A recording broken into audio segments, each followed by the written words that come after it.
रहती है कि महिलाएं उग्र होती जा रही हैं, महिलाएं जो है वो पुरुषों पर हावी होती जा रही हैं।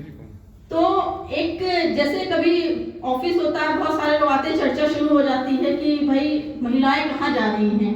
पहले रहता था महिलाएं घरों में रहती थी, महिलाएं काम नहीं करती थी। वो भी ठीक है, महिलाएं तो काम करती हैं, पुरुषों के साथ कहा जाता है अर्धांगिनी है तो साथ साथ चलेंगी। लेकिन इसके साथ साथ ये होता है कि आप नीले ड्रम और पीले ड्रम की चर्चा सुन चुके हैं। तो वो चीजें आती समझ में कि कभी बात हुई तो कुछ लोग बैठे हुए थे तो उन्होंने कहा कि क्या महिलाओं पे कम अत्याचार हुए हैं। दहेज के लिए देखिए तो महिलाओं को जलाया जाता था, पहले महिलाओं के साथ बेहद अत्याचार हुए हैं। और आज महिलाएं सिर्फ एक कांड कर देती है तो महिलाओं को कहा जाता है कि वो तो बिल्कुल उग्र हो गई हैं। भाई एक गिना चुना उदाहरण आपको मिलेगा कि महिलाएं ऐसा कर रही हैं। लेकिन अगर शुरू से देखा जाए तो महिलाएं कहीं न कहीं दबा कर रखी गई हैं। और अब वही उसका रीजन आया सोशल मीडिया के एक तरह से कहा जाए तो सकारात्मक और नकारात्मक दोनों ही पहलू हैं। अगर उसको हम बहुत अच्छे उसमें लें तो वो हमारे लिए संजीवनी बूटी है, हमें बहुत कुछ सीखने को मिलता है सोशल मीडिया से। लेकिन उसी सोशल मीडिया ने औरतों को भागने पे मजबूर कर दिया है। आज सुनने में आता 5 बच्चों की अम्मा भाग गई, ससुर सास ने दामाद से शादी कर ली होने से पहले। तो ये समाज जो है हमारा क्यों विकृत हो रहा है, इसका कहीं न कहीं इफेक्ट सोशल मीडिया को ही जाता है। तो क्या सोशल मीडिया पे हम, जैसे अभी मैम ने बोला था कि हमें घरों में ही बच्चों को एक अच्छी शिक्षा देनी चाहिए, तो इसका ये है कि हम अपने ही घरों से बच्चों की फसल तैयार करें।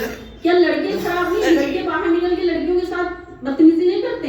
अभी यहाँ कितने पुरुष बैठे होंगे, कहा जाता है मेंस ऑलवेज मेंस, तो मेंस ऑलवेज मेंस है। अगर औरत ने कांड कर दिया तो औरत तो वो हो गई, ठीक है, खराब हो गई। तो क्या जिस तरह से महिलाओं को शिक्षा दी जाती थी पहले, नहीं बेटियां घर संभाले, बेटियां किसी घर में जाएंगी तो एक घर का निर्माण होगा, तो उसी तरह बेटों को भी कहा जा सकता है कि बेटा तुम भी हर लड़की को उस नजर से मत देखो। हम ये नहीं कहते कि सारी चीजें होती हैं, लेकिन कम से कम ये हो कि हम अपने घरों से बच्चों की, चाहे बेटा हो चाहे बेटी हो, उसकी एक पौध ऐसी तैयार करें कि वो आगे चल के हमें समाज में एक जागरूक नागरिक रहे।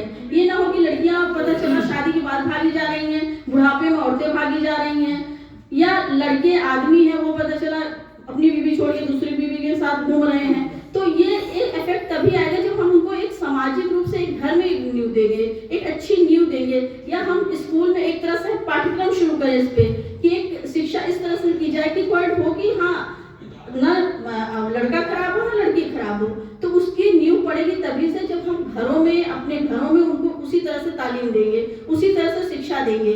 होता क्या, लड़का है अरे जाने तो रात को 10 बजे आएगा कोई बात नहीं, लड़की है वो 10, अरे बेटा 10 बजे क्यों हो रहा है ऐसा इसलिए हो रहा है कि आप ही का लड़का होगा कोई, आप ही का लड़का होगा कोई। आप बताइए मेरी बात से सहमत है कि नहीं? तो हम लड़कों को क्यों नहीं जागरूक कर रहे हैं इस चीज के लिए? हमें लड़कों को भी जागरूक करना चाहिए कि नहीं बेटा वो भी किसी की लड़की है, वो भी किसी की बहन है। तो ना लड़कियां भी 10 रात तक आएंगी क्योंकि काम करने वो भी जा रही है।